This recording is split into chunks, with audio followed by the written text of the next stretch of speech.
Welcome to another episode of the Spoon Mom Podcast. This week I'm joined by Chef Carrie Young. She's the owner-founder of Carrie Young Cooks, which is a private chef business that she started a few years ago. And I first learned about Carrie and her business really through Instagram. It came up on one of those kind of recommended accounts that you should follow things. When you follow a couple accounts, you get those kind of bubbles at the bottom. And she was one of them. And I've been kind of following her ever since. You know, all I follow really is restaurants and food accounts and chefs and maybe a couple of meme accounts, and that's about it on Instagram.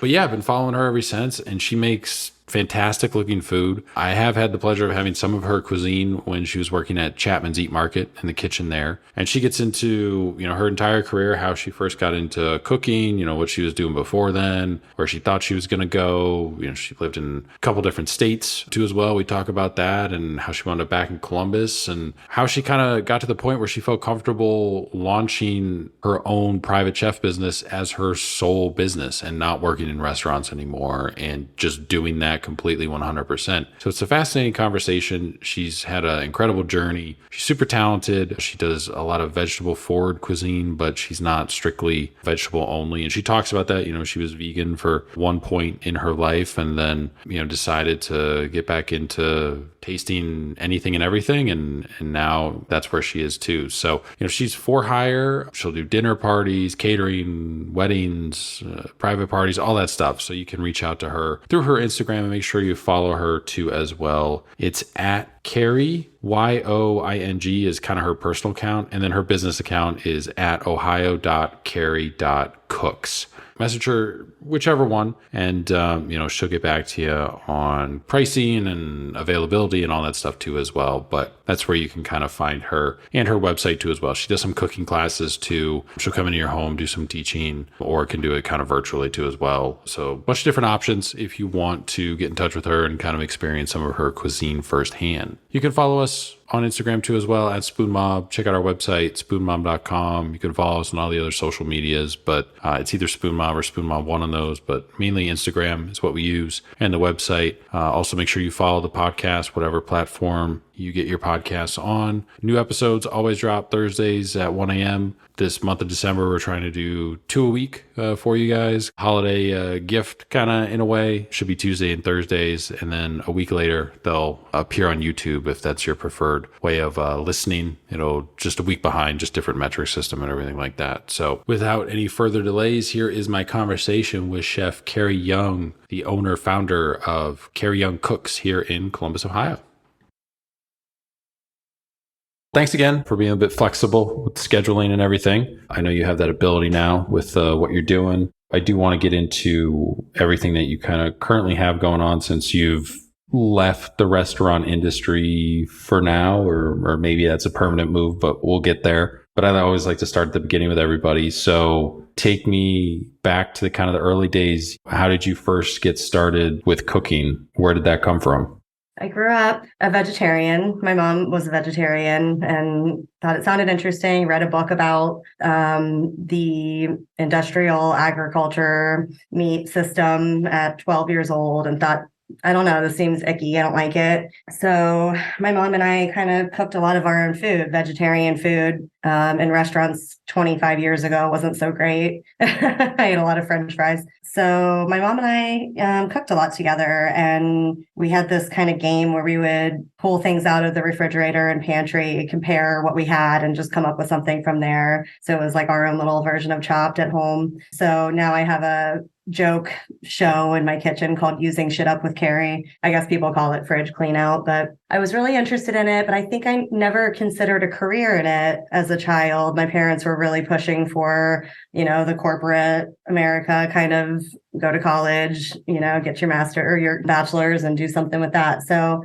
I was also really interested in fashion design. I decided at like 13 years old, that's what I was going to do. I went to University of Cincinnati's DAP program for fashion. I worked in that industry for about 7 years. I had internships in New York, yada, yada, always obsessed with food. I was always hosting parties and cooking and always wanted to try new restaurants and things. And most of the time it was just for fun. around 26, 27 years old. So about 10 years ago, I started getting really bored. My ex-boyfriend was in culinary school and I was kind of living vicariously through him. And we kind of had this dream where we would start some food business together. And, maybe I would still have my 9 to 5 and then he would do the food stuff, but I would pitch in. Then we broke up and I was like, well, I still want to do that. I decided to go to culinary school 9 years ago. I went for a year in Salt Lake City. That's where my parents were living at the time. And I just kind of wanted to get out of Ohio for a little bit. So I went out to Salt Lake City, went to culinary school for a year, realized going back to school was not all it was cracked up to be for me. I ignored all the people in the industry who said culinary school is kind of a waste of time, waste of money. I didn't believe them, so I decided to go anyway. And halfway through, realized they were right. I was working at a restaurant called Provisions at the time and learning so much more hands-on in the kitchen. So I stopped going to school, threw myself fully into work. Then I moved to Austin, Texas, and I worked at a few restaurants there. I was there for about 3 years and then came back to Ohio in 2019. You never worked in a restaurant in high school or anything like that? No cooking experience until you decided basically like that's what you wanted to do post, going through college and everything and going back to culinary school, right? Yep. I mean, I had never even been like a hostess in a restaurant, nothing. You wanted to go down this kind of fashion career path, and you did for a time. I mean, you were in that industry for like 6 years. I think Joe Galati, who's the owner of Commune, who's on this podcast, he was in the fashion industry for something like that too as well. So between that industry and cooking, are there similarities at all? Like, I'm curious how somebody goes from that industry. Obviously you had a desire, but those two just don't seem to be connected. Is there something in there that you've discovered since making the transition that, oh yeah, like I learned how to do project management, so that like overflows into this or something like that? Oh, absolutely. Yeah. I mean, obviously the creativity is there for both. The realities of the business and, the needs of your market are a big part. You can make whatever clothing, you can make whatever food, but if no one's going to buy it, then it kind of becomes like, what's the point? Those definitely have similarities. And I do think that there's been times where I've had a unique perspective because I can see things kind of holistically because of my experience in the fashion world. I think something that actually has come up recently a lot, and I keep talking to people about, is the idea that if you work for a creative company, you put out an idea or you put out a product, like it doesn't necessarily belong to you. You're doing it for who you're working for. And so, in the restaurant industry, I've heard so many cooks like, oh, that was my idea and they stole it, or that was my idea and they put it on the menu or whatever. And it's like, well, it's kind of a collaboration and it's not about you. It's about what the customer sees or what the client or what the guest sees on the menu or in the store on the walls. They don't care who it came from. They just want to see something that they're interested in. So it's kind of, I think of it more as like kind of a team effort. I think because of that, there are so many hands just to make one top in the fashion industry. There's so many people approving those things and editing them along the way. I think the biggest difference for me that I love is the instant gratification. I would design something or have a hand in designing something, and then it takes 9 months or a year for it to actually come to fruition. And then it's been changed so many times since then. And sometimes you recognize it, sometimes you don't. It's not very satisfying, but when you're cooking, you get to see it right away. And then, if you make a mistake, it's not as big of a deal. You can redo it right away too. Do you remember the moment when you were just done with the fashion industry, done with the corporate world? I do, actually. I worked for Justice, Tween Brands. So it's little girls' clothing. And I remember sitting in a meeting, and I think it was like 45 minutes talking about whether or not our customer would like rose gold glitter. Our customer only likes silver and gold glitter. And just roundabout, I'm in a room with all these smart, creative, impressive, mostly women. And I'm like, is this really what we're talking about? I felt like my mind just turning to mush. I'm like, I can't, it just didn't seem important enough to sit there and argue with people about. And I thought, I really need to get into something I enjoy doing more.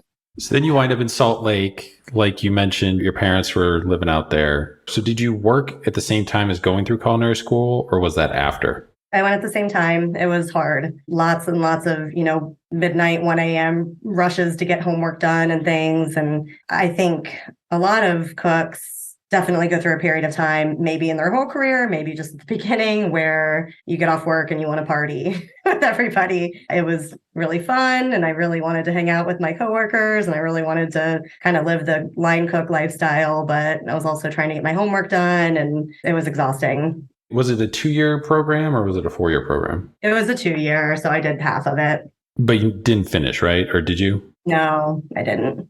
You mentioned everybody told you, oh, it's kind of a waste of time. You still went, did half of it and decided, yeah, this isn't for me. So looking back on it now, like what's your take on culinary school? Would you recommend it to somebody if they asked you like, hey, I want to be a professional chef? Like, should I go to culinary school? I think it's really personal. You obviously don't need a culinary degree to be successful as a chef. Most of the chefs I've worked for don't have degrees. I didn't feel super committed to getting that degree because I realized, things were happening for my career without it. But I had a classmate who didn't have any sort of undergraduate degree at that time. So for him, it was like he wanted to be a college graduate. So I understood that more for him. I think that if I wanted to become a chef and was starting off, right out of high school, I would probably have gone and taken it seriously and stuck with it. For me, I have a tendency to be kind of terrified of the unknown. And so I thought culinary school sounded like a little safe way to start to learn some stuff. I felt kind of silly being a 28-year-old starting as a salad cook for the first time in my life, So I was hoping to have a little bit of knowledge coming at me from school at the same time. So I didn't look like such a fool. But now I realize it doesn't matter if you look like a fool, you learn. And I think it just depends truly, but you definitely don't need it. What's the food scene in Salt Lake like? The only person I think we've had on so far, Chris O'Hearn worked out there and he worked for like Robert Redford. So that's kind of like an outlier. But you're working in a restaurant, Salt Lake, not exactly known as this food destination. It's mostly known for Sundance Film Festival and stuff like that. So what is kind of that food scene like? You're not wrong. I definitely moved there because I wanted to hike and see some beautiful sights, more than to follow the food scene. It was not non-existent. The restaurant I worked for was winning awards, best restaurant, Salt Lake City and things. That chef has opened up a few other restaurants. His name's Tyler Stokes. The food there was great. I mean, honestly, I think it would do well in any city. It was definitely more of what I kind of call a culinary school plate, where it's like starch, meat, vegetable, make like a garnish kind of thing, which I don't think there's anything wrong with that. It's definitely not breaking any crazy barriers or, changing any games, but they were doing things well and they were doing farm to table. And, we had a really cool connection to people foraging for morels. There was an abundance of those out there. So that was fun to, kind of work with those a lot. But no, definitely not game changing. But I think for me, it was a great starting point because it wasn't too intimidating. It wasn't like, oh my gosh, these people are famous here. How am I going to fit in? It felt a little bit more like home to me, I think. So being a vegetarian and getting started in the restaurant industry where so many high profile restaurants, they're trying to push boundaries and stuff like that. You're going to have foie and you're going to have different kind of meats on the menu that you have to work with. So how do you navigate that where you're somebody that doesn't eat meat? So I'm actually not a vegetarian anymore. I kind of realized I was limiting the food that I was able to taste. So I actually started eating meat again before I started cooking. And truly, it was just like, I love tasting food. And, I can't taste that much with the way I eat right now. The first steak I had coming back to meat was at Martini's, the Cameron Mitchell restaurant. Say what you will about Cameron Mitchell. I remember just being so nervous and everyone sitting around and watching me, like waiting for my reaction. And I took a bite and I was like, oh my God, I just ate the whole thing. And I did not have a stomach ache. I don't believe that's true for people, but I was tired of being picky. I was tired of having to ask for modifications, and I was tired of being limited in what I could try. So now the way that I kind of try to honor the way I care about animals in the food industry is trying to shop locally and using, sustainably raised proteins. That's not always possible, every time, but that's my goal. It always amazes me when you find somebody who's like been a vegetarian since like '02, because you're just like, what did you eat? Being a vegetarian, vegan is fairly in vogue recently as of 2010, 2014, somewhere in there. It's like when it started, unless you were living in like LA or maybe even New York, there's nothing really in between. There's here or there people doing stuff with vegetables. You had some outliers, but it wasn't commonplace to find where half a menu could be vegetarian. They just might have to move a couple things around or anything like that. Well, and I had to be, even as a kid, I learned to be really savvy about it because, you'd go to a restaurant and it's like vegetable soup. And you're like, is the broth vegetarian? And they're like, yeah, because they don't know. And then I get it. And I'm like, there's clearly beef broth. I'm 13 and I know that. So it was tough. And I don't know if that's why I enjoy cooking so much or got into it at that time. But I do think a need for, feeding myself things that weren't just super repetitive. And also at the time, there weren't a lot of products out there. There weren't a lot of restaurants dedicated to any sort of dietary restrictions, really. I didn't want to live my life eating like veggie burgers and spaghetti. We found our places we loved, and I'm telling you, I can still taste this peanut, mushroom, and tofu dish at this restaurant that's been gone for 20 years. But yeah, anytime anybody put a little bit more effort into something vegetarian, we were like, oh my gosh. Were there any weird eating laws in Salt Lake? Like, I know in Utah, there's weird drinking laws. Like, there's stuff that you can't like be standing and like drink a beer, or like you can't have two beers at the same time. Like, I know there's weird stuff like that. Is there anything on the food side that's odd? Rules, regulations, anything that's just you've never really seen anywhere else?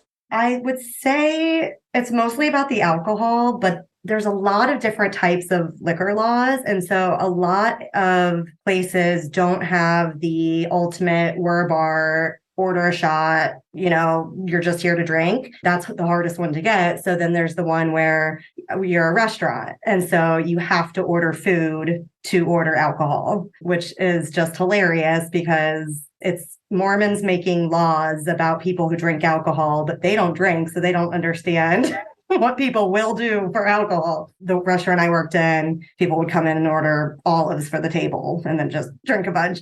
Or there was a bar that opened. It was hysterical. They had a nacho dish on the menu just so they had something that you were allowed to order. And it was $1,000 for a plate of nachos just because they had to offer something. You didn't have to buy it. I'm like, I'm dying to know if anybody's ever ordered those or if they actually even have nachos in the kitchen. I'm sure somebody ordered it at one time. They were like pretty drunk and they missed like two of the zeros and thought it was like $10 or something like that. I'm sure. Yeah, it was mostly that kind of stuff. And I was definitely shocked when I first got there. We went out for Sundance, actually, mid 20 something who liked to party. We would often start our night at 10 or 11 p.m. And we get to the bar and it's like last call at 1. I was like, what? I've only had 2 drinks. What are you talking about?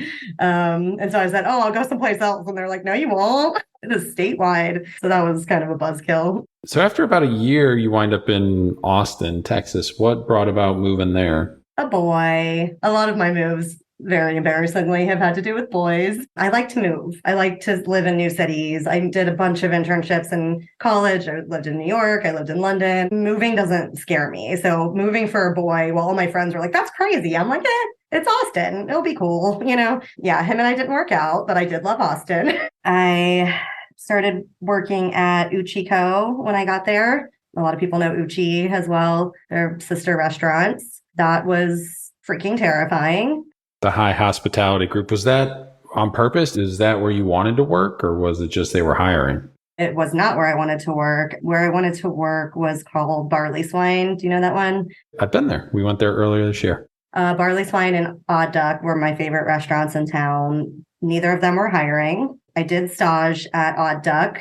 I ended up working there later. So staging there was a good move on my part at that time because they remembered me and everything. Uchiko was hiring. Honestly, it wasn't really my style.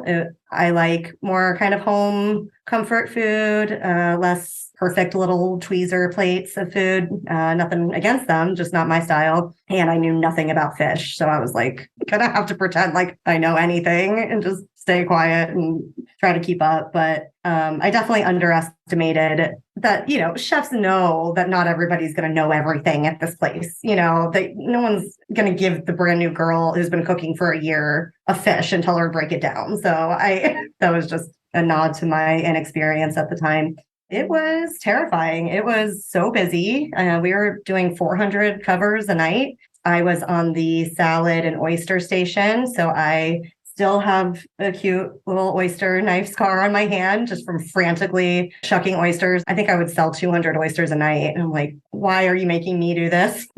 Perfect little tiny salads and everything. But I just thought too, you asked me about the fashion industry. I mean, I definitely have an eye for composition and design and color balance and movement and things like that. So I was able to kind of use those things with plating. So that was one area where I think people sometimes were surprised to see how good I was at plating for being so inexperienced. So that definitely helped me.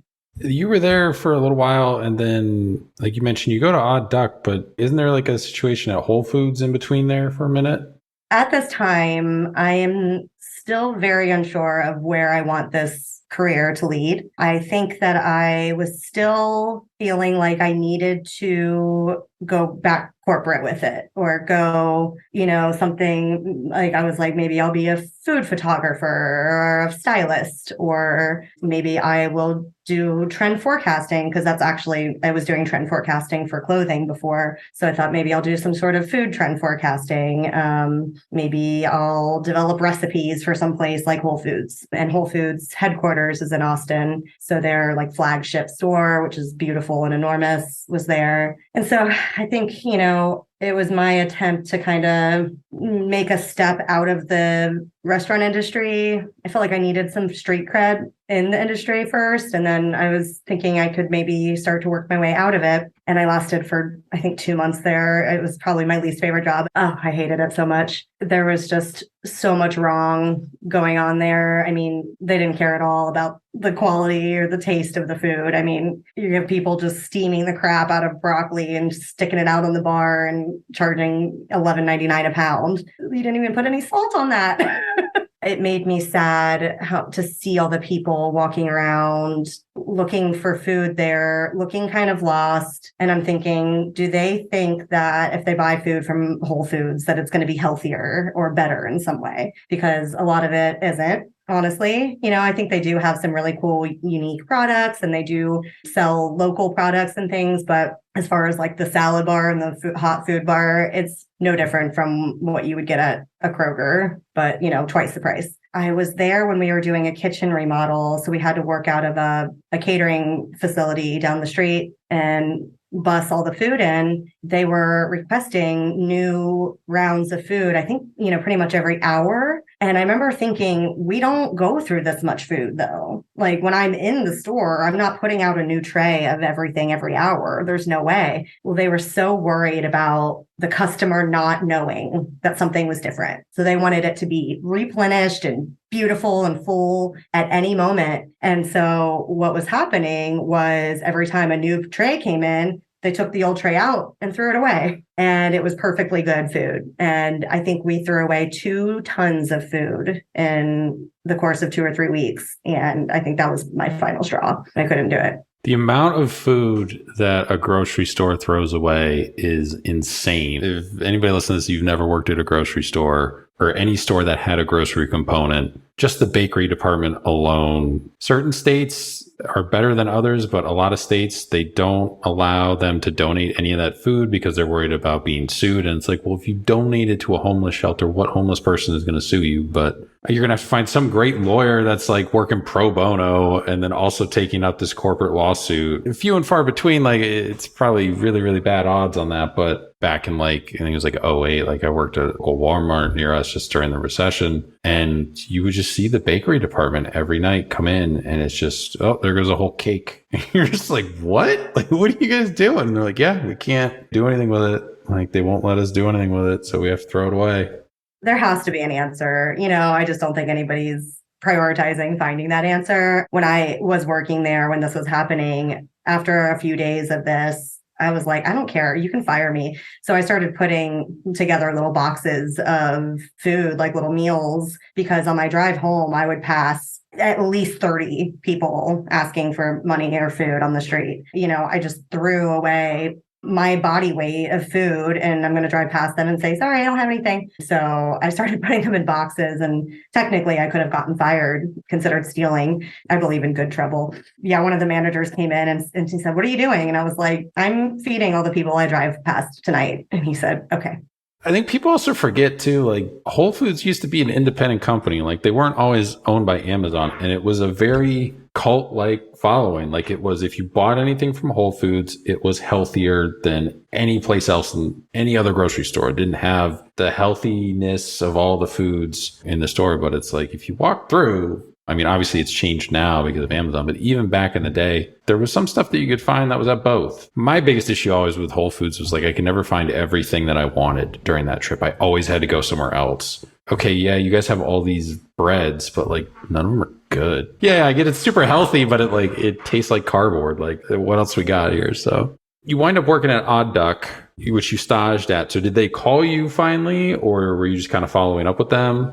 I followed up. So I staged again, and they were like, we're not hiring. And I was like, my God, you have to hire me. I can't take this anymore. I think it was about a month later. They were like, all right, we got a spot. It was interesting because when I staged there the first time, and then the second time, it was all the same staff. Their turnover was insanely low. It was like a family. Everybody was so close. The chefs would hug every single cook on the way out the door every day. I have mixed feelings about that, but generally it's nice. Anyway, so the turnover was insanely low, which was why it was so hard to get in there. He who shall not be named took over, and the culture took a nosedive. I didn't know that at the time. So, they had an opening and I was super excited. I learned so much there. I think that was the most formative period of my career. Everything was farm to table. Everything was from scratch. Everything. Like we were making our own everything bagel seasoning spice. Every single things that you could easily just buy, we were making. All of our pickles, all of our mayonnaises, everything. Yeah, I worked there for 2 years. It was amazing. I learned so much. And to this day, I think about the values that we had there as far as food integrity, supporting farmers, supporting local. All of it was amazing on that end. The chef who took over as CDC while I was there, I'm banking like 99% he won't listen to this. So if he does, maybe he'll get some advice, but he wasn't mentally well, I don't think. He made comments to me acknowledging it, like, oh, wow, I wish I could lose my temper less so people could actually learn, and stuff like that. But it was really tough to be someplace where the owners are so amazing. The idea behind the restaurant's so amazing. The food's so amazing. The guests were so amazing. A lot of my coworkers were so amazing. And this one person it was just like a little cancer in there. So leaving that place was really bittersweet, but I think of it almost like a ex. Sometimes still kind of hard to think about because it makes me kind of sad because I really did love it. I think you come back to Columbus from there, right? I do, yeah. And then you're working as an assistant kitchen manager at the kitchen. How'd you wind up there? Yeah, that was a pretty cool little serendipitous moment. I left Austin again because of a boy. So this one was a breakup.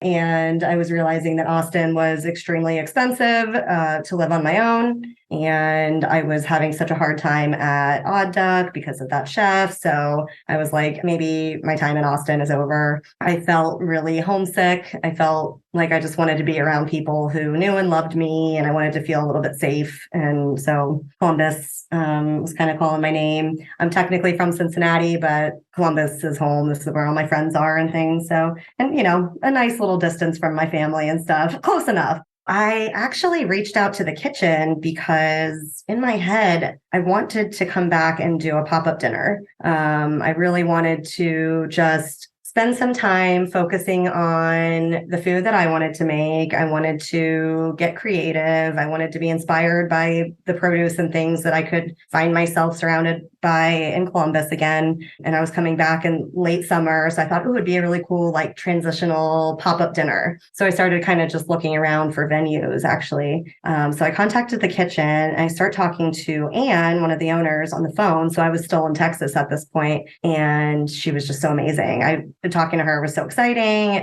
She was like, oh my gosh, I love how excited you are about food. And, so then it kind of got to the point where it was like, well, maybe you should just work here. So I moved back, interviewed, and I was really excited that they saw my potential as a manager because I hadn't yet been a manager in this industry. So I felt like, oh, wow, they see something in me that maybe other places ignored, or maybe I wasn't ready, before that. So that was exciting. I was there for probably about 6 months. Dustin was the head kitchen manager, and he's Anne's brother. So it was a little family affair. And then Jen is the other owner of the kitchen. So I loved that it was female owned. Dustin was so sweet, so flexible. He gave me so much space. So I really liked that aspect. I got to really kind of, flex some creativity and kind of impact some positive changes.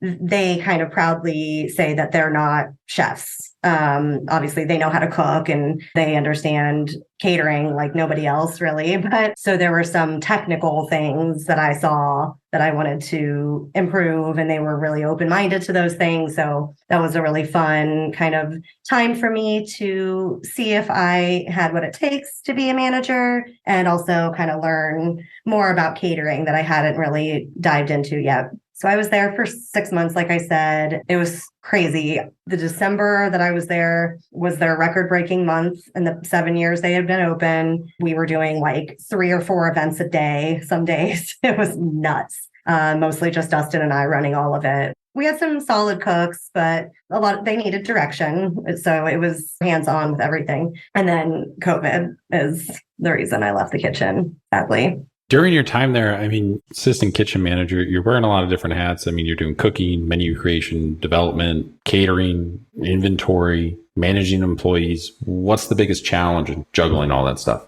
I think a lot of chefs can relate to this. Your like safe place is cooking. And so it's easy to kind of just hide from everything else and just, start cooking. But a lot of times you need to delegate the cooking to other people and take care of the more big picture things. So I think for me, it was hard to walk away from the stovetop. It was hard for me to put my knife down and be like, okay, I need to let somebody else do this. I had never in my life had a professional, constructive, growing, difficult conversation. And I remember my first one that I did there, and I saw the need for it because it was this young cook who was really passionate, love her to death, but she wasn't, she was making some mistakes, and she had a lot of room for growth. I felt like she didn't know. I felt like nobody was telling her. And I felt like that wasn't fair because I was remembering, God, I wish people had candy coated it a little bit when I was year one, but they didn't. I am who I am now because of the feedback I received, even if it was hard to hear sometimes. I felt like she deserved that. And so I spent my whole day off work writing down notes, talking to my mom, who's proudly fired countless people in her career. I don't know how you do that. I was so nervous. So anybody listening who has like a boss who might say something, it's hard for us too. But that was a really big growing opportunity for me because she took it so well. She was thankful for the feedback, and I went out of my way to try to relate it to things that I had been through. I really just wanted it to be productive and helpful for her. But at the end of the day, it was really helpful for me too. And I think since then, I've definitely been able to manage those things better. And I don't think I would have been as effective of a manager at Chapman's had I not had that little experience there. So yeah, like you mentioned, COVID happens, everything shuts down. At any point during that, before your next gig, did you think about exiting the industry and going back to the corporate world, or? Oh yeah, I applied to Bath and Body Works. I tried to get back into retail. I wanted to be a graphic designer for Bath and Body Works, and they did not want me. I was still very, I don't want to say lost, but just trying to figure it out. And I think I was a little impatient for an answer. I was laid off in March from the kitchen, and I didn't start working at Chapman's till September. So I had a good 6 months in between, and I had like post-it notes all over my family room walls with all my goals and wishes and values and ideas, and trying to kind of make sense of it all. And then I had a really great conversation, hilariously. One of my very first internships in the fashion industry, my boss, it was at Garanimals, the little kids clothing company sold at Walmart. Her name is Sarah, and she had since left and become a farmer. So we both left, and, we're living our hippie, loving food lifestyles. And so I reached back out to her, and I don't think I had spoken to her in 10 years at least. And she's like, don't become a farmer. She's like, I made $13,000 my first year. But she gave me really good advice. She's like, you don't have to know what it is you're going to do. Just start doing something. So start doing stuff and head towards some direction, and it'll kind of fall into place. And I don't think I totally believed her at the time, but now looking back, I totally do. So I decided I'm just going to make an Instagram for my food. I'm not super savvy with social media, and I'm not super into it. It's definitely my least favorite part of the job. But I thought, if I want anybody in the city to know who I am, if I want anybody in the city to pay me for my food, I have to have pictures and I have to have an Instagram. So I started that, and I just started trying to use my time to learn and get to know people and network. And so I met Isa from Three Bites Bakery during that time, just through Instagram. And we've done collabs together. So that's turned out to be a great, friendship. I met somebody named Katie, who I was trading her pickles and kimchi for her bread. We would just drop things off on each other's porches. So I loved that. I thought that was so fun. And because of her, I found out about BJ and Chapman. So it just kind of, all started falling into place that way. Yeah, I started doing little like pop-up meals, selling those, and they were really popular. I was selling 45, 50 meals at a time. I was having friends help me. I was really into, social justice. And so I was doing some fundraisers and stuff, which we still do now every once in a while. So yeah, I was just trying to kind of immerse myself in it and stay busy and kind of re-inspire myself to figure out what it is that I wanted to do. You wind up joining Chapman's. What kind of led to you wanting to work there? Like, obviously you heard about it. They were probably hiring, at the time, or looking for people. But what made you kind of want to work there?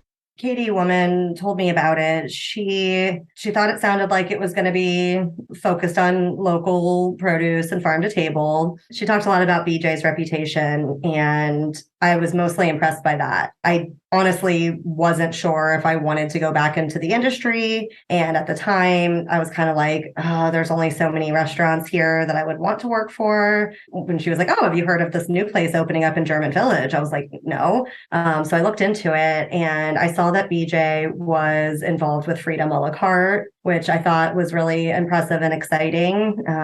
The one chef I mentioned earlier was just the worst of them. So I think for me, I was like, okay, this guy seems like a decent person, and like he's actively trying to change the way that the culture is in the industry. So I would say, yeah, it was mostly my respect for BJ that made me want to go to Chapman's. So we've had a few alumni from Chapman's on this podcast. So give me your best story about working with BJ. I guess it's not really a story for me, but I think for just how involved he was from the start was really exciting to me.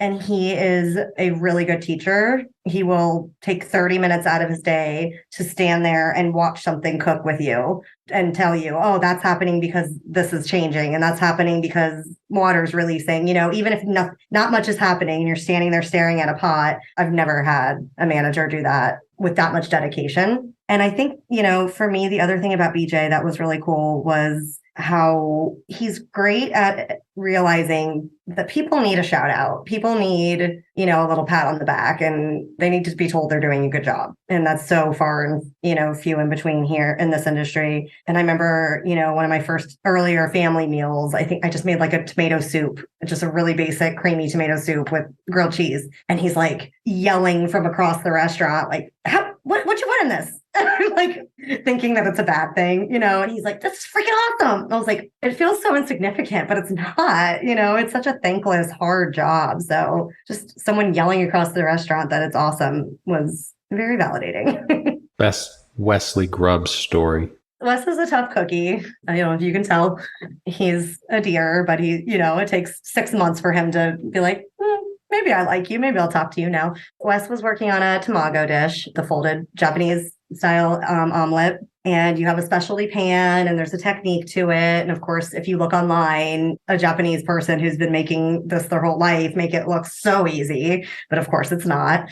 I hadn't really interacted with him a whole lot at this point. I was an AM cook and he was mostly working evenings. I can be a little shy and intimidated by people. So I felt nervous to try to break the ice with him a little bit, but he was working on that. And I asked him if he would show me how to make it next time he made it. And how many times have I asked a chef to show me something and then I look over and they've done it already and never told me to come watch? He came and found me and was like, I'm doing it. Come back with me. And I was really excited that he remembered that I wanted to learn and was willing to take the time. But not just that, he was so humble. He was telling me how many times he messed this up before he got it. And he's like, I still don't got it. I hope this one turns out kind of thing. And he's showing me and he's like, oh, that was stupid. Why'd I do it like that and stuff? And, that was a really cool moment for me because I've been insecure every freaking moment that I've been cooking. And you always think that everybody else knows what they're doing, And so for somebody who has so much experience and so much knowledge to sit there and say, I'm messing up. And, he was almost, I don't want to say embarrassed, but maybe that he messed up in front of me. And we kind of like learned together. And that was a really cool moment, I think, where then we kind of started exchanging ideas more. And it led to a pretty cool relationship. Best Matt Larkin story. Again, not so much a story, but when I started at Chapman's, I told them I wanted to be a sous chef. I started as a cook and I wanted to be a sous chef. And Matt started working there a few weeks before me. I think it was obvious that we both were pretty hungry for it. And he got promoted first. And I was not upset. He definitely deserved it. I respected him a lot. But I think I was kind of like, oh, crap. Okay, why did he get promoted and why didn't I? And what can I learn from what he's doing that I'm not doing? And so, he is just so poised and so cool, calm, and collected, and I'm not. I think my emotions show easily and my insecurities can show easily. And I realized he's got that level head that sets the pace in the kitchen and sets the tone in the kitchen. And he's, really good at helping these young cooks gain some confidence. And I overheard him giving some tough feedback that I was like, ooh, would I be comfortable giving that tough feedback? Would I sugarcoat it too much? I definitely learned a lot from that period of time. And then by the time it was, my turn, I felt a lot more ready. So if he's listening, thank you. But I do want to point out, it's hard when someone else gets promoted over you and, multiple people are going for the same thing. And there's a bunch of different ways that you can take it, most of which are not the right way to do it. But that's the best way that you can take it is, all right, what did this other person do? Or what is this other person doing that I'm not doing that I need to learn? Where most people will be like, this is bullshit, I quit or whatever, or I'm just going to do my thing. Or that's one of the things too, where it's if you're going to promote somebody, you have to factor how are the people that aren't going to get promoted take this? And how are they going to react? And that becomes a whole weird game within office culture. Let's see how they react. And then if they don't do well, then obviously we made the right choice thing. Or yeah, totally. Yeah. You just proved us right. And I definitely didn't want to do that. I think a lot of people think your promotability is just based on how good of a cook you are, how creative or how impressive you are with cooking. When you're talking about becoming a manager, I mean, I think being a chef is one of the hardest management positions, that I'm aware of, because there's just so much that can go wrong constantly at any given moment. And you have so many personalities and you have so many moving parts, and you have such a long list of things that you have to physically get done during the day. But you also have to make sure you're watching everybody else. You have your chef getting mad at you because somebody else did something that you didn't catch. And then, and then you have so-and-so wanting to complain about something, and you're just like, ah. Like it's crazy. And I've heard so many young cooks say, oh, why didn't I get promoted? Or I deserved a promotion. I wanted a promotion, or I want to take your spot when you leave. And I'm like, do you really want that? Is that what I don't think that's what you really want. Like, you cook less when you become a chef. You deal with more of the bull crap. It's like, I don't think a lot of people are truly ready. And I do want to give a shout out to just therapy for my ability to take Matt's promotions so well, because I was talking to my therapist throughout this whole process, and she's like, Carrie, are you ready? Are you ready to be a chef? And I was like, I don't know. Maybe I think I said, I'm ready to be ready.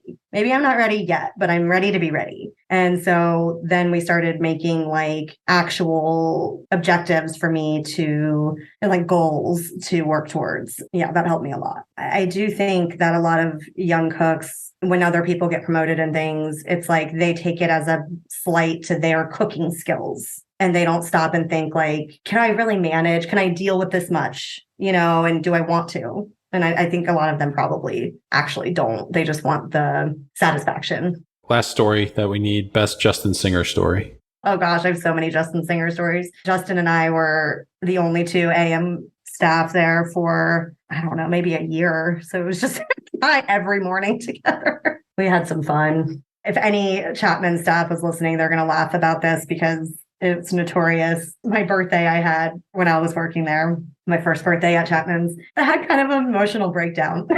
Not in a good space mentally. I was having a lot of like depression and anxiety and things, and that I hadn't worked through yet. And I get to work that day and I'm like, I've decided I'm going to have a great day. I'm going to be the birthday girl and I'm going to make my own day special, and I don't care what anybody does. And so I get to work, and like Justin, I think he did say happy birthday, but like nobody else did. And so I was like, oh shit, what's going on? Like, no one cares.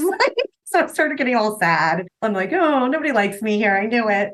Then family meal comes about, and he has made this giant spread of breakfast tacos, because that was like one of my favorite things that I didn't get to have anymore leaving Austin. And he made me a cake inspired by my favorite ice cream flavor we had, which was the corn and blueberry. So he made me like a sweet corn cake with a blueberry swirl, like a blueberry frosting. It was so beautiful. It was so delicious. And I felt like such an idiot. But what's fun about that is it kind of kicked off the tradition of Justin making specialty cakes for people. And I love it because he can be a little tough cookie as well sometimes. And then you just see this like really sweet side of him where he, spends 3-4 hours of his night off after working all day making a unique cake for somebody inspired by what they like. So it was really nice little touch. But, that was when we had 12 people on the staff. So I don't think that's possible anymore. When that New York Times article came out, what was your reaction to it? Did you understand how big it was going to be, or was it just kind of like, oh, cool, yeah, whatever? Yeah, I think it was a little surreal for all of us. It was definitely a surprise, but I think we felt deserving of it. We were all working our asses off and trying to put out the best food we could with the best atmosphere we could. And, I felt like we had something really special going. So I felt happy and proud of it. And, obviously the articles never mention all the other people involved, but that's okay. We knew we did it, we knew it was us grinding away every day, earning that. So it was really satisfying. Of course, my parents are always looking for ways to make it seem like I'm not just like some kitchen person, like just some cook. So they went around telling everybody, Carrie works for one of the best 50 restaurants in the United States. I'm like, that's not exactly what it was, but sure, let's say that. During your time at Chapman's, are you also still doing your own thing on the side and slowly building that? Yeah, I was, which was absolutely bonkers for a while. I was just working all day, every day, pretty much. So I wasn't exactly seeking out jobs on the side, but if something came along, I would usually take it. There's a family that throws an enormous 4th of July party every year, and I'm now forever their 4th of July chef because I've done the past 2 years. First year I did with them was for 40 people, and I was working full time at Chapman's. So that was a huge challenge. I mean, I was getting home from work at 5, 6 p.m. and working in my home kitchen until midnight, going to work at 8 a.m. the next day. And I think that kind of proved to me that I'm doing the right thing because I never got sick of it. I mean, I got sick of being on my feet. I got sick of doing dishes. I got tired, but I was still really excited about the food. So it kind of validated things for me. And I want to say May this year, maybe April, I had 8 different requests for catering jobs that I turned down because at that point I was a manager and it was just way too much for me. And I think that's the moment where I was like, oh, I think now's the time to do my own thing. So that was like once you had all those requests coming in, you knew like it could be something that instead of being a side business, it could be your main business essentially. And I think I've always had this desire to be my own boss. And I've always had kind of an entrepreneurial spirit, even if I can't say it. So I think that I was always kind of going towards this. I was always dreaming up restaurants that I could have or catering ideas or any sort of food business ideas I was coming up with. It's funny because I didn't like set out and decide to start a catering business. It's just kind of, this is what I started doing and it's been good and everything's kind of falling into place. But you do more than catering. I want to make that abundantly clear too. I mean, you do supper clubs, cooking lessons, I think meal prep. You'll do recipe and menu consulting. How hard is it to manage all those different services that you offer, or is it more about just managing your time efficiently? Yeah, managing my time is definitely a challenge for me. My partner works from home as well. So sometimes we're like, oh my gosh, we're just hanging out. Oops, what are we doing? We've been telling each other stories for 45 minutes. Get back to work. You saw my list of services from my website, probably. I haven't been doing meal prep. I think I realized that it was just too much hands-on work for not enough payoff. I mean, how much can you charge somebody for prepped weekday dinners and things? I'm kind of looking for more high price events. But I do plan on doing some classes and things. I have somebody who wants a class for an anniversary present for her husband. And for me, I have trouble like narrowing down my ideas. I'm like, oh my gosh, I could teach him anything. What does he want to know? So it's like, I'm like, maybe I should have a catalog of things that I will teach. But or the supper clubs and the catering are definitely my biggest things right now. Mostly in-house dinner parties for 6 to 10 people, I would say is generally my bread and butter. But I've been doing some showers and small weddings and things too. Is menu development curated based on your clientele, or is that based off seasonality? Like, how do you kind of navigate? Because obviously each event's a little different.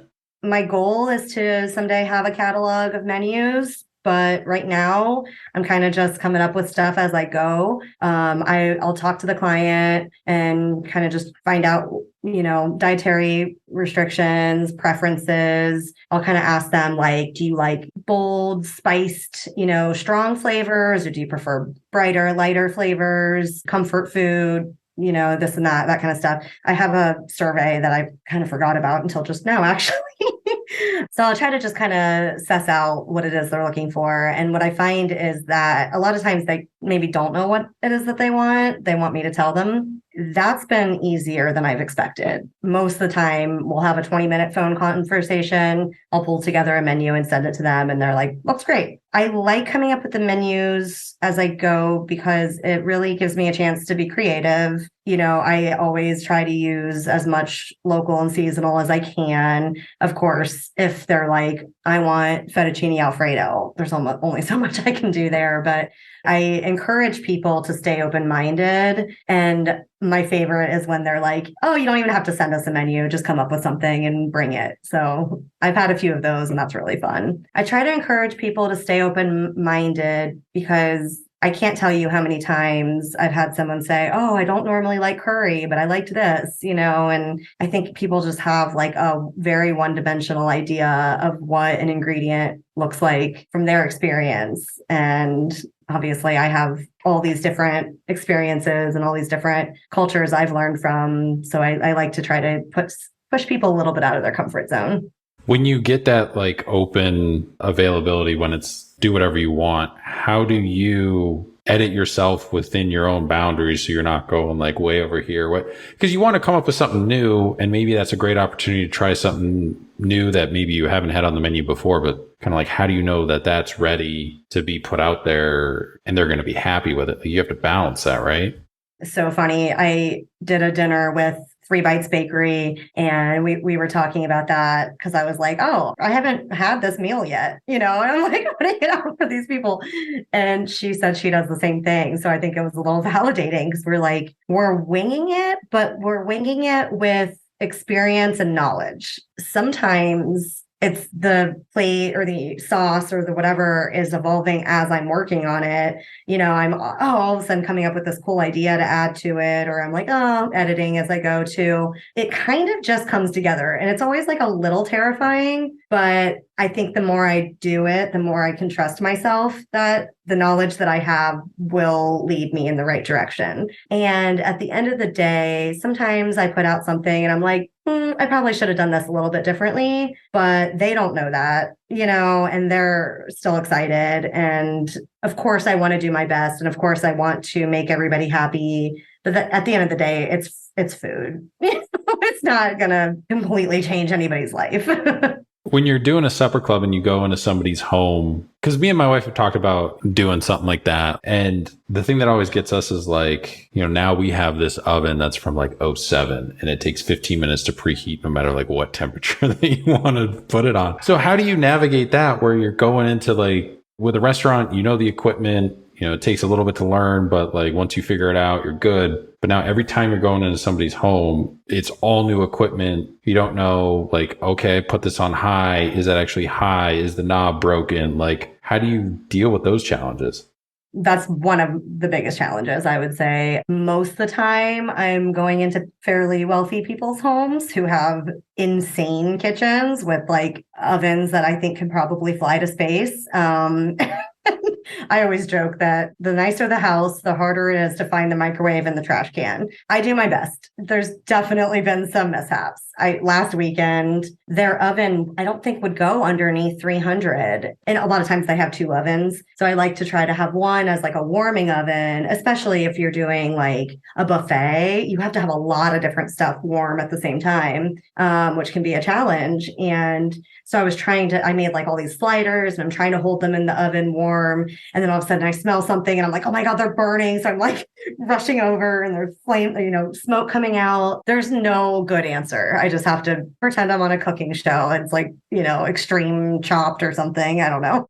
Is there any ingredient or something that you haven't used much of that you're kind of excited to maybe incorporate into new dishes as you kind of get inspiration from talking to different people and what their kind of dietary restrictions are or boundaries are? I do get a lot of requests for vegan stuff. I think that's a really exciting direction. I think it's becoming apparent that our way of eating isn't sustainable, and we're going to have to start, moving away from the meat takes up the half the plate and then starch and veggie kind of model. I love to see more and more people doing vegan things, even when they're not. I end up making vegan and vegetarian food all the time just because I love cooking with veggies. I had two dishes on the menu at Chapman's. The carrot salad and the falafel. Carrot salad was vegan if you left off the cheese, and the falafel was vegan as is. So I think there's a lot of underrated opportunities with vegetables in general. And I'm just excited to see people more curious about things. Just like, now you see delicata squash at the grocery store, where I don't think 5 to 10 years ago you would have seen that at all. Maybe just butternut squash and pumpkins or something. But just in general, I'm excited to see people more open-minded and more curious about those more unique produce. With sustainability being something that's pretty important to you, are you a root to tip chef, I'm assuming? I attempt. It's not always feasible. I've definitely gone like 100% that direction. And then I'm like, oh, I have a jar of pickled kale stems here that I don't want to eat. And I don't think anybody else really wants to eat. So let's be realistic here. I do compost. I have what's it called? The worm composting. I forget the name for it. Oh, when you make the box and then you kind of like spread it out and they go down the line and then you flip them back. I do have like a worm bin for composting at my house. There's only so much you can put in that. They can only eat so fast. I learned that the hard way. That's when you get a stinky compost bin. I've eased up on myself and my expectations for myself to be 100% sustainable. I make efforts. I make efforts to recycle. I make efforts to compost, and I make efforts to use all of an ingredient, but sometimes it's just not feasible. How has the break from the daily restaurant grind been since you've left? Yeah, it's been pretty amazing for me. I found out about 2 years ago that I have some pretty extreme anxiety, that because I've lived with it for so long, I didn't realize that other people didn't live like that too. I also found out that my therapist described me as a highly sensitive person, which I started doing more research into. And it's funny because it was like my culinary career and my mental health coming together at this really serendipitous time was just a really, really amazing year and a half of growth for me. Learning that I'm a highly sensitive person and that I have anxiety, I realized that stimuli affect me a lot more than maybe most people. So working in restaurants, even if it's a fun, happy, smooth day, there's so much going on. There are so many bodies moving around in a fast way. It's hot. There's a lot of noises. There's a lot of pivots. I'm like, oh, finally, I get to do this project I've been trying to get to all day. And then, oh, somebody needs you at the back door again. There's a delivery. It was fun and exciting. And it made me feel kind of like this badass, putting out fires left and right, dealing with all these different things, pivoting constantly. But when I would leave work every day, again, even on a nice, happy, fun day, I would leave work and my insides would be like buzzing. It's like I couldn't catch my breath.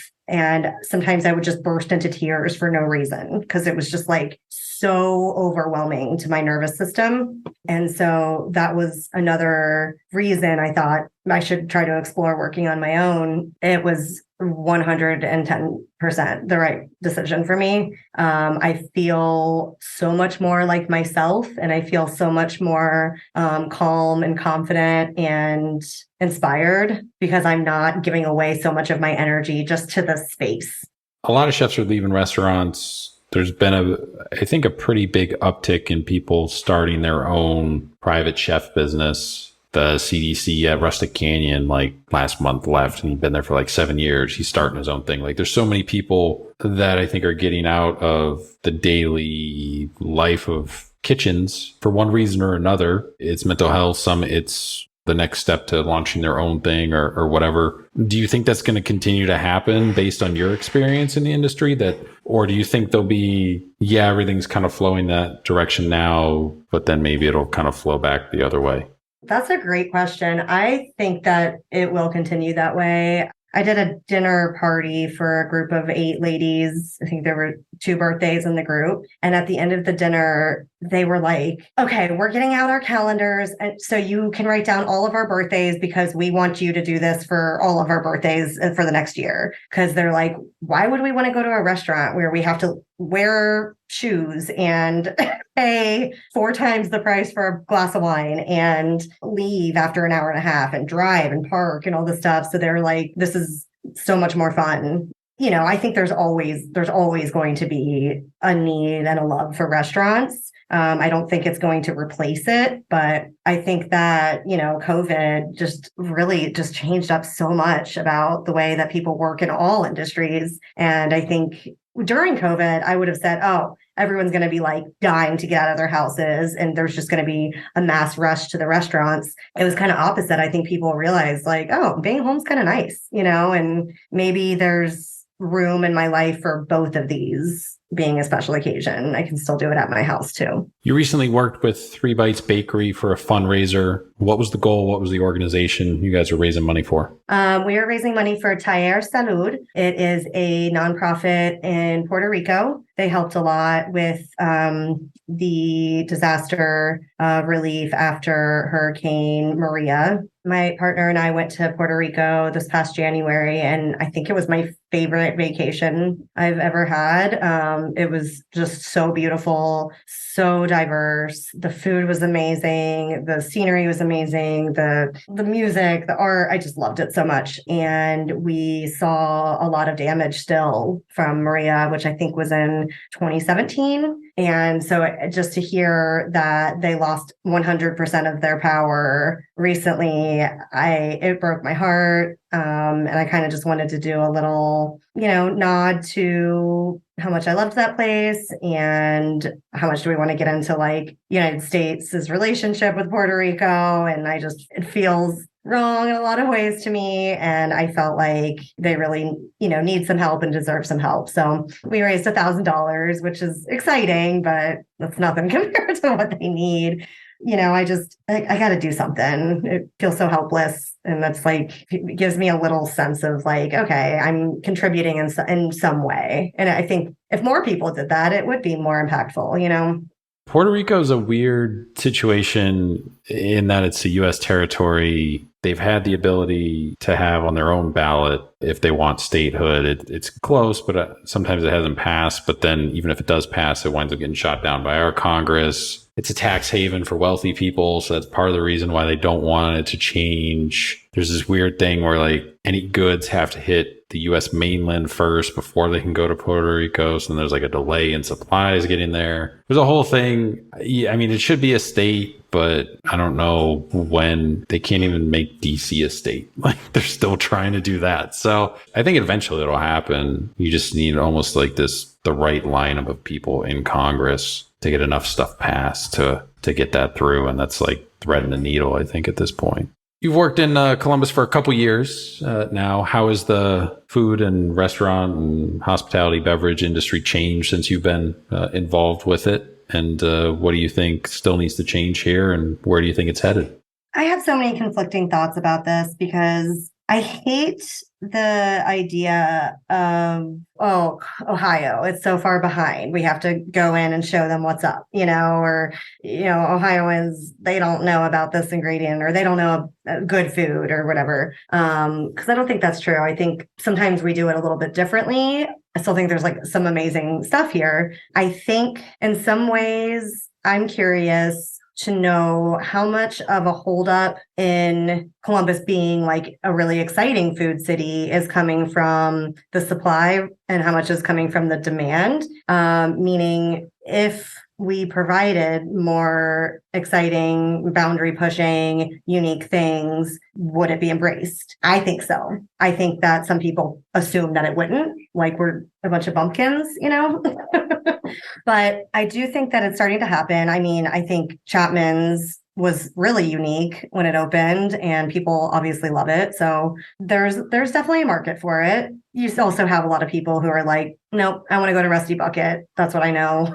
You definitely have like those two things happening at the same time. That's why I mentioned just pushing people a little bit out of their comfort zone. I think once people start, maybe you give them something that they haven't had in a more familiar way, and they'll be a little bit more open-minded. And I think that I am seeing that. I think, again, like I mentioned, people are more curious and more open-minded about different things. And talking about different things and then they're like excited to try it. I don't know. I feel like I'm like kind of repeating myself now.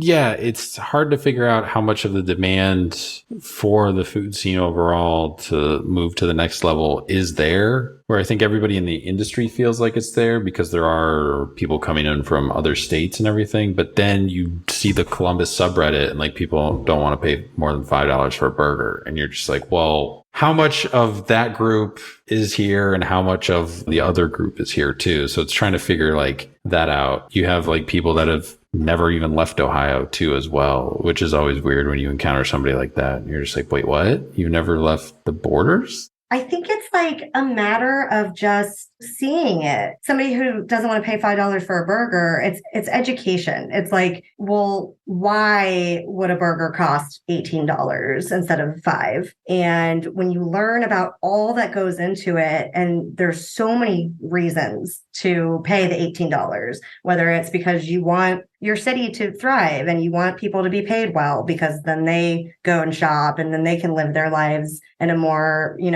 full, robust, happy, healthy way, which benefits the community as a whole. Whether it's because you realize that a cow grown locally, and fed well and treated well takes more manpower, it takes more effort, it's not as commodified. So you have to pay more, right? So it's whether you care about like the minerals and the health of that burger, or you care about the farmer who took care of that cow, if you care about, it's going to taste better too. So it's like, there's so many benefits. And I think finding the right benefit for the right people is a big one. When I talk to my dad's a little ignorant about food and things, and he'll ask me questions and he'll say, oh, is GMO good or bad? And I'm like, well, what do you consider good and what do you consider bad? Like, is it going to give you cancer instantly and you're going to drop dead? No. Does it provide more food for more people? Yeah. So that's good. But does it create all these other hosts of problems? And do you care about the longevity of the soil that's being used? Do you care about the health of the farmer that's working on those crops?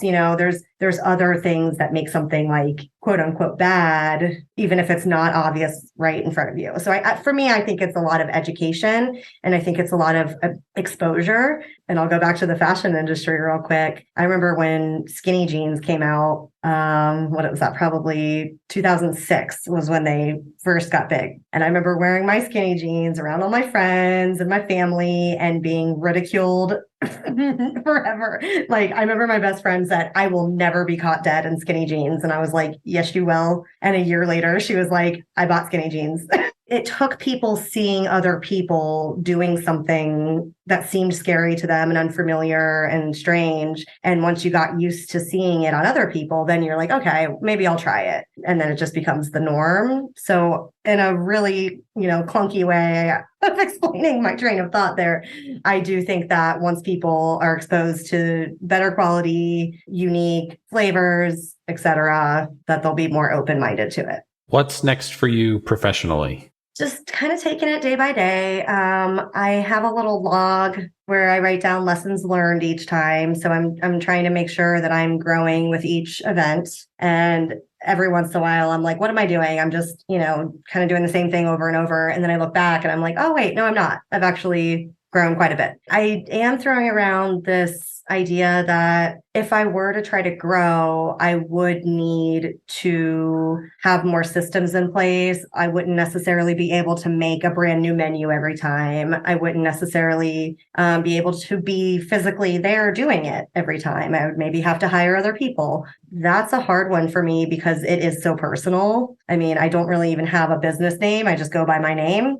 The food really represents me. I truly don't know. And sometimes I feel bad about that. But then I also remember that 5 years ago, I would never have known that I'd be doing this now. So, again, as long as I'm working towards something and growing, I feel pretty confident that things will fall into place. Do you think you'll ever do something like a ticketed pop-up event somewhere, like find a space and do like an 8-course tasting menu, just open to the public? Absolutely. So that's actually the 3 Bites dinner that I did. 3 Bites Bakery dinner that I did was like a little pop-up. She was doing a dinner series with different chefs each week. So she asked if I could do a vegetarian meal. I said, heck yeah. And that was my only limitation. So that was really fun. It was 4 courses, but yeah, I absolutely would love to do that. That's definitely on my brain. I'm visiting a farm next week from a woman I met at one of my events. I overheard her telling somebody, I had this awesome barn, like party space. I think I'd like to have weddings, on the property. And I was like, hey, hi. So I'm going to visit that next week. So I think that'll be really exciting. And I can definitely picture something like that there. So we'll see. So this next question comes from Chef Tyler Minnis. He was the previous guest on the podcast. He's over at Wario's Beef and Pork here in Columbus. He left behind a question for you. What challenges has the post-pandemic restaurant industry brought up, and how have you addressed them? Something that I noticed that changed quite a bit in the industry after the pandemic was more of a push to protect and take care of the staff in the industry and to move away from like the customer's always right kind of mentality. And so, you're seeing service charges to help get health insurance for the staff. You're seeing shorter hours for dinner time and things to give staff, more time off. At Chapman's, again, I thought it was super cool. We kind of eased our way back into things. It wasn't like, oh my gosh, we have to start making money, just open the doors. It was like, what can we handle? What's going to keep everybody excited and happy? What, is going to keep the staff safe? And for me, that's the first time I've seen that happening in this industry. I do wonder how sustainable it is. So I think it's like all these really positive movements and really great values that I would love to see continue are popping up, but are they sustainable financially? Are they sustainable when you're super, super busy and serving 400 people a night? How much can you really focus on, the health and happiness of your staff and things? So it's like these great ideas that came out of the pandemic. Can they be executed long term? I'm really interested to see. What's a question you want to leave behind for the next guest? If you stopped cooking, what would you want to do with your life next? So this next question comes from one of our listeners. They wrote in, if you could work at any restaurant in the world, what one would it be? It's funny because in my head, I'm thinking of the best food I've eaten and like wanting to work there. But I'm like, the culture is not good. I wouldn't want to work there because, the chef is known to be a jerk. Or, the best restaurant in the world, Noma. But do I want to be a little soldier in that army with my tweezers? I feel like, honestly, I don't even know what the restaurant would be because it would be more of like a small town mom and pop kind of spot. I would want to work someplace that's really involved with the community and the farmers and has like a warm, inviting kind of atmosphere and where everybody really does care about each other and love each other. And I honestly haven't really seen that yet. I hate to say it. So I guess maybe my own restaurant. So this next set of questions we asked everybody who comes on the podcast. So a nice compare and contrast across all the episodes. Who would you say is the biggest influence on your cooking career thus far? Bryce Gilmore from Barley Swine and Odd Duck. I feel like he is somebody who is really living his values. I feel like he has a really amazing vision. He's always so level-headed and so kind.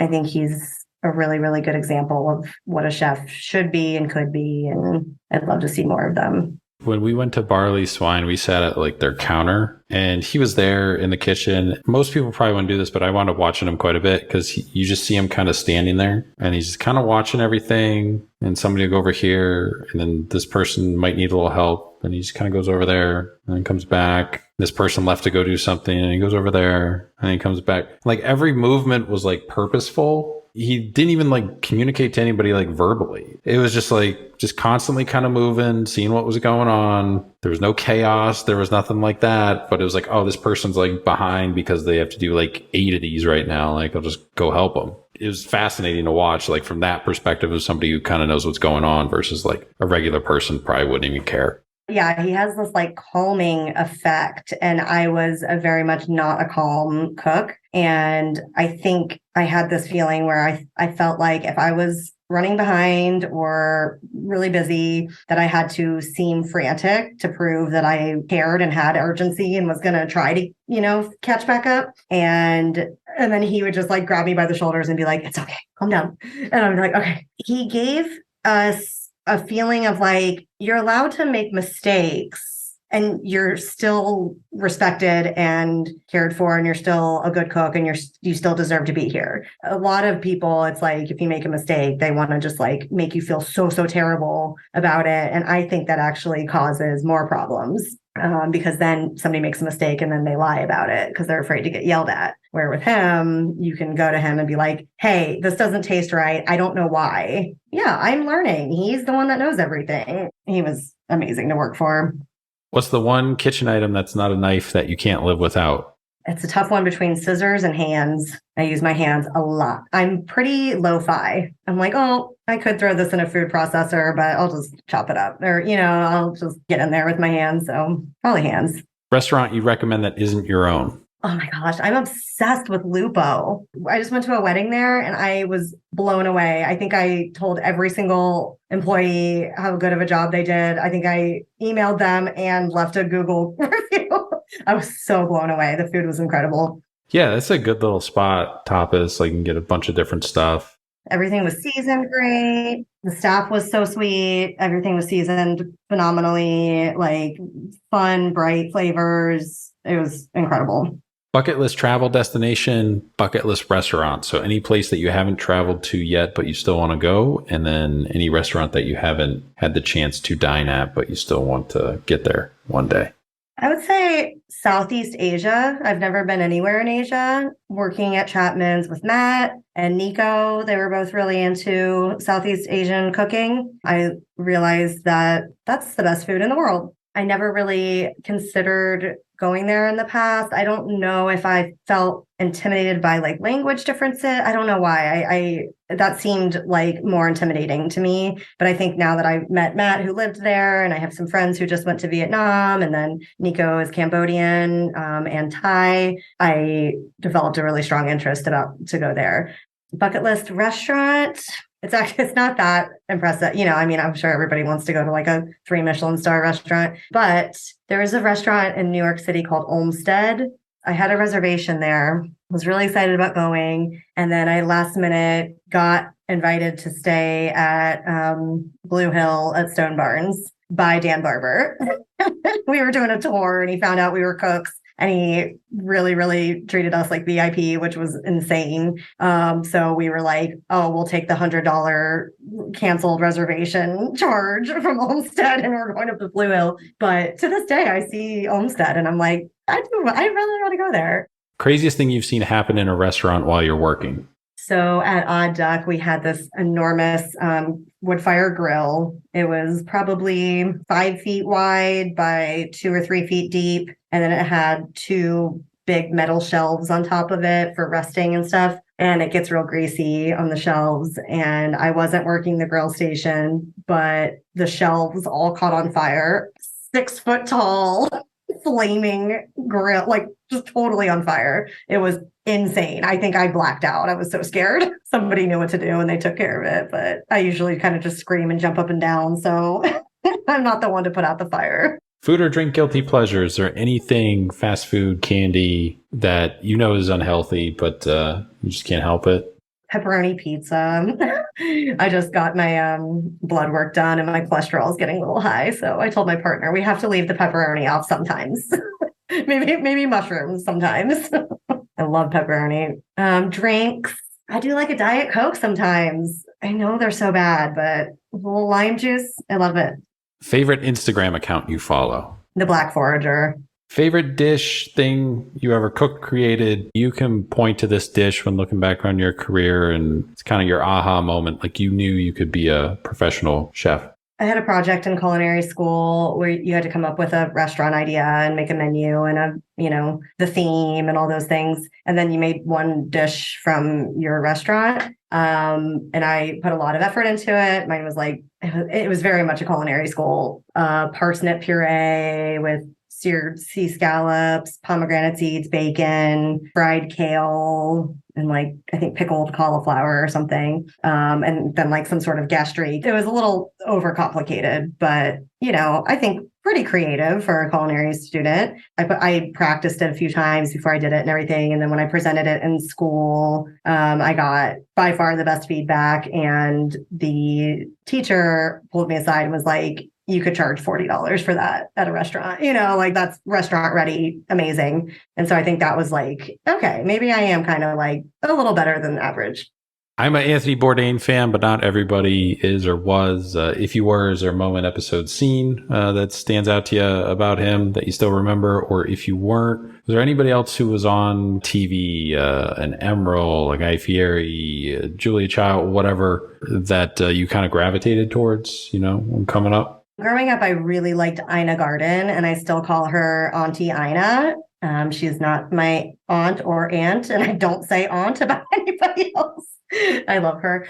But yeah, no, Anthony Bourdain, incredible. I read Kitchen Confidential, my first year cooking, and absolutely love him. Brilliant. I think now looking back, reading it in a way, I don't want to say hurt me, but I think I fell into that like, ooh, you have to be this like badass. Like there's a quote in the book where he says, don't touch my dick, don't touch my knife. And I would say it to everybody and they would be like, shut up. I definitely like really leaned into that like hard, badass line cook mentality. And I've definitely like moved away from, I think it taught me some things about being tough and all those things. But I think now I'm like, okay, I can take some pieces of that and still be me and still be sensitive and nice and those things. But I mean, yeah, Anthony Bourdain. I'm not a big celebrity chef kind of person though. Where can people find you? Social media, website, plug everything.